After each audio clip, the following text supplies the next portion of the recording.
Holy City Center Radio is episode 112, and I am your host, Christian Sanger. Today is Friday, April 21st, 2023. Hope you all had a great week. It is Friday, time for the weekend. All sorts of good stuff going on here in Charleston. As always, be sure to go to holycitycenter.com/events and take a look at the best events calendar in Charleston so you can figure out what you want to do this weekend. All sorts of good things, as always, whether you want to be inside, outside, combination of both. That is the spot to find out what is going on in town. Not too much going on personally here, just having a pretty good week, going by fairly fast. And let's see, nothing too exciting. I did go to Mex 1 Coastal Cantina. I went to the West Ashley location. I've been there several times before, but it had been a little bit since I had gone, and they recently launched a new menu. Some of the favorites that you're used to are there, of course, but they've added some things. So decided to check it out. Went with this new burrito they have, the Mexicali burrito, which was delicious. It had steak, guacamole, rice, French fries inside of it. It was covered in queso. So it's probably about 1 billion calories, but it was very, very tasty. I really enjoyed it. Came with black beans and rice as well. Always enjoy going to Mex 1. It also happened to be trivia night, so decided to stay and play trivia. And yeah, it was a good experience as always. So appreciate Mex 1 for a fun evening. Other than that, just been working and doing boring things that I'm not going to bore you with as well. And instead, I'm going to get right into the news, which is what you're here for anyway. So state lawmakers, as you may remember, have been trying to help South Carolina's horse industry, which has been falling on hard times. But the two principal efforts that they have put forth appear to be dead following the defeat April 18th of a measure that would have brought in some cash through a tax on horse feed. In addition to that bill, you may remember the attempts to legalize horse race wagering online specifically. It would have helped fund the industry through that legalization and taxing of the wagers. That did pass narrowly in the House earlier this month, but it has not been taken up by the state Senate. And even if the Senate passes that gambling bill, as supporters claim that is what's going to happen, the governor, Henry McMaster, has previously said he will veto it. And there's been some social conservatives who have also spoken out against the bill. Their hang up on it, of course, is the whole legalizing gambling. Granted, it would just be horse racing, no other sports, no other type of gambling in the state. But they still feel that that is inappropriate. So it doesn't look good for that bill either. And so this struggling equestrian industry we have here will likely have to wait at least another year to get some relief from the state.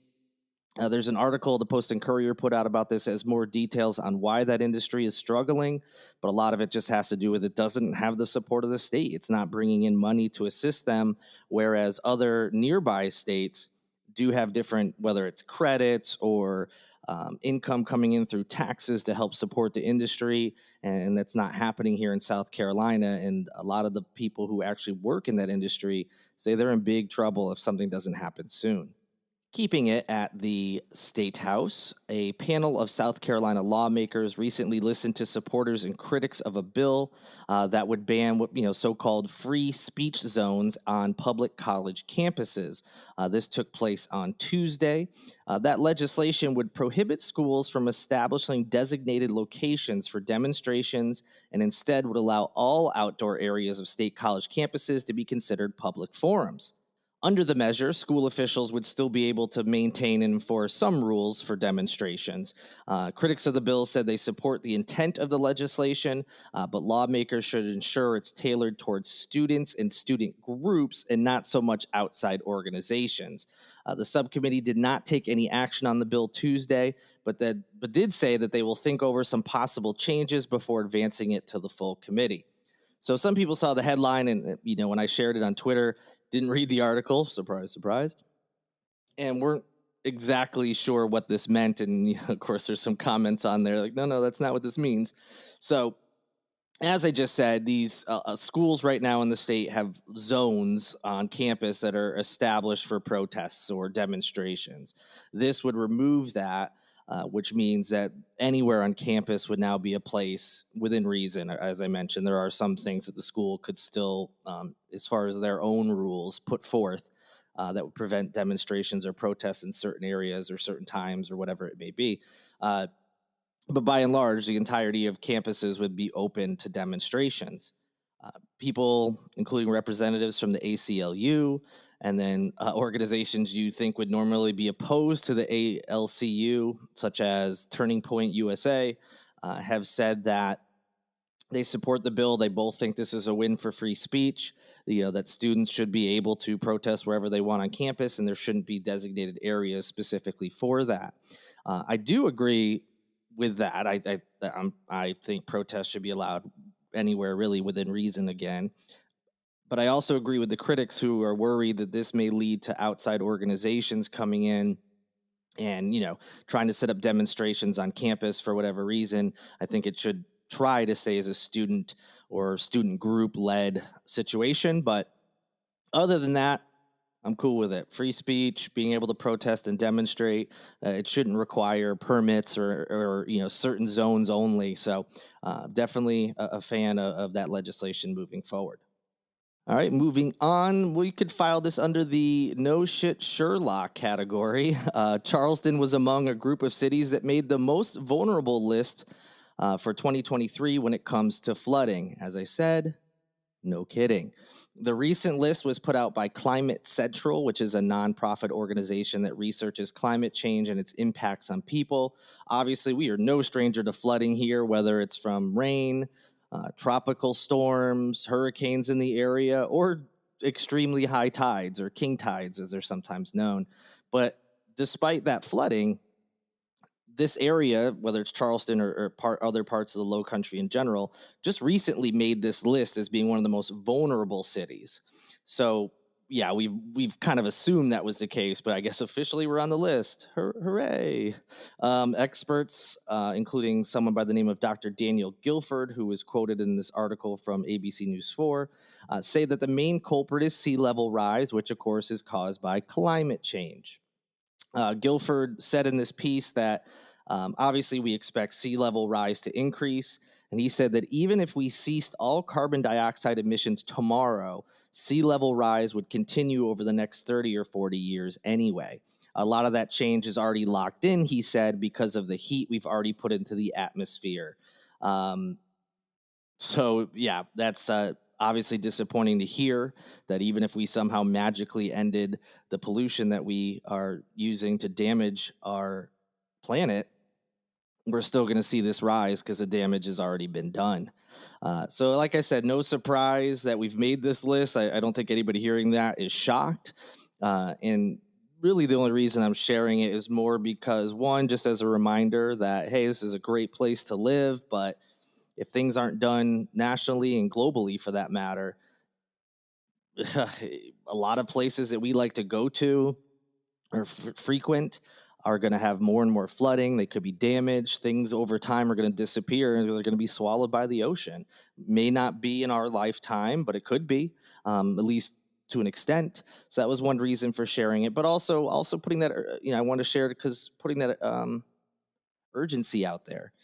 Because yeah, we know it floods, and we knew that cities like ours, or we also think of places like Miami, are really in danger of all these changes from climate change putting us underwater at some point in time.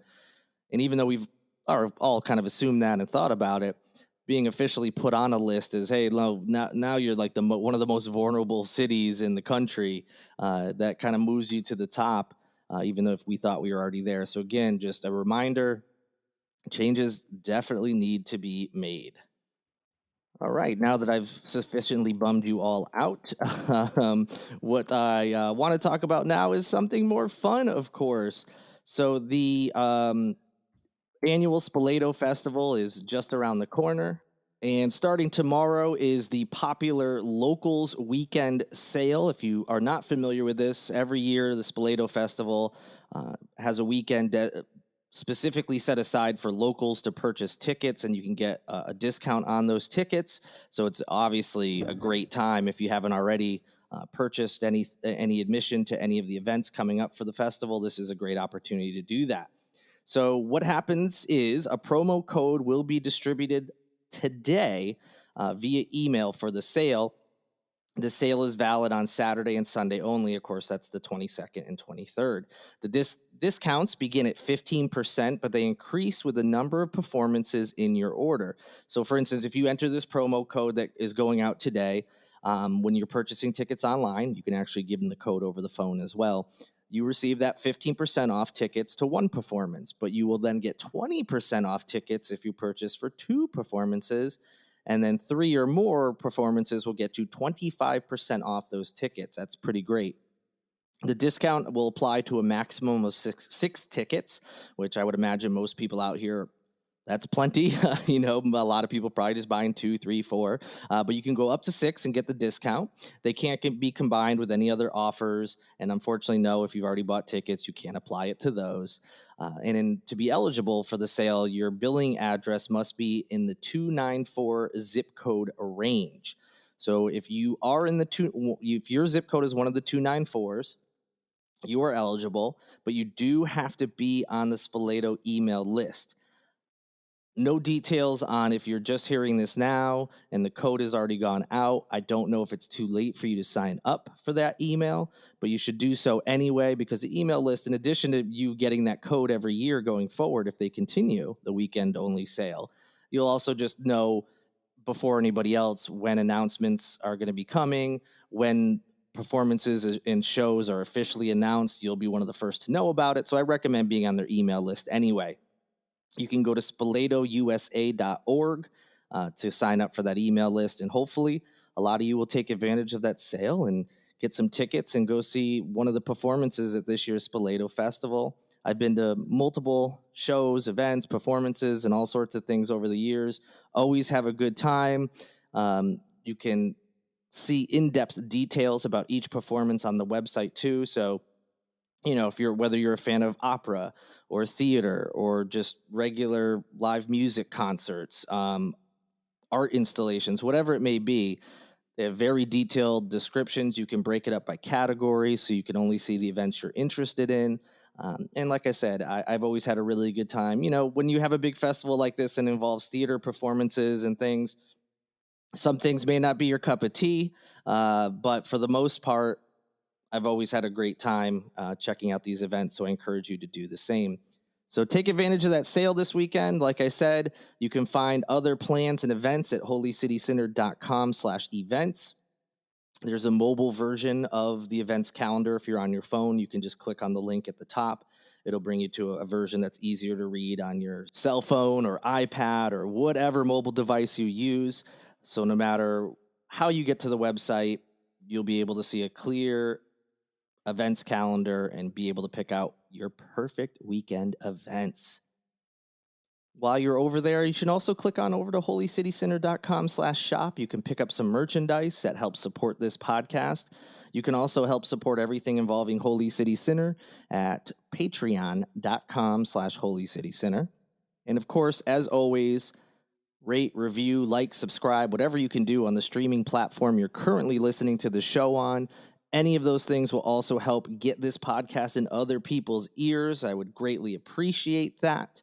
And just thank you so much for listening, as always. I hope you have a great weekend. I'll be back on Monday. Big thank you to Lindsay Marie Collins of LMC Sound System for producing each episode. And also thank you to Tyler Boone, whose music you hear in each and every show. Until Monday, have a good weekend, good night, and good luck.